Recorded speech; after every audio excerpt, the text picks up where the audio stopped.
J'ai une annonce importante à vous faire concernant un changement majeur d'IRCC qui pourrait vous concerner. Le gouvernement canadien procède à une réduction significative du nombre de permis de travail ouverts pour les conjoints au cours des 3 prochaines années. Alors, de quoi s'agit-il exactement? À partir de 2024, IRCC prévoit de réduire de plus de 100 000 le nombre de permis de travail ouverts pour les conjoints.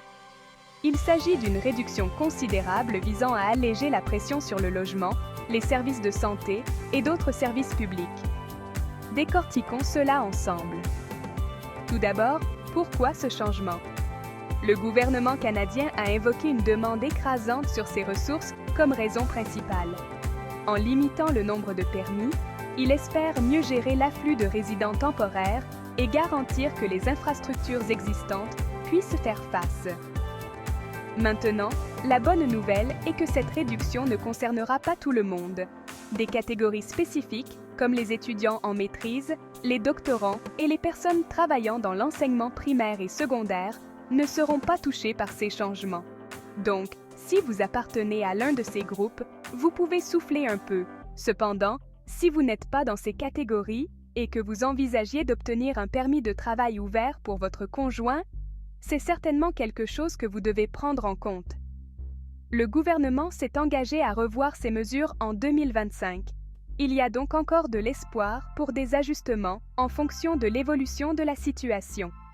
Il est également important de noter que ce n'est pas le seul changement en cours.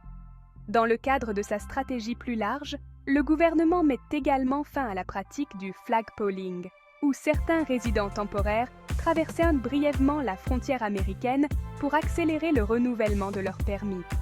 Ce changement vise à réduire la charge de travail des agents frontaliers et à maintenir l'intégrité du système d'immigration. Alors, que devez-vous faire?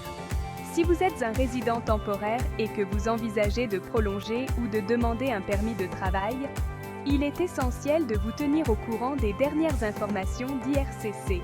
Le gouvernement encourage les demandes en ligne et a promis de rationaliser les délais de traitement pour faciliter les choses. En résumé, ces changements sont importants et pourraient avoir un impact sur de nombreuses personnes qui envisagent de venir ou de rester au Canada. Tenez-vous informés, planifiez à l'avance et consultez un professionnel si vous en avez besoin. Merci d'avoir regardé cette vidéo et si vous l'avez trouvée utile, n'oubliez pas d'aimer et de vous abonner pour plus de mises à jour. À la prochaine!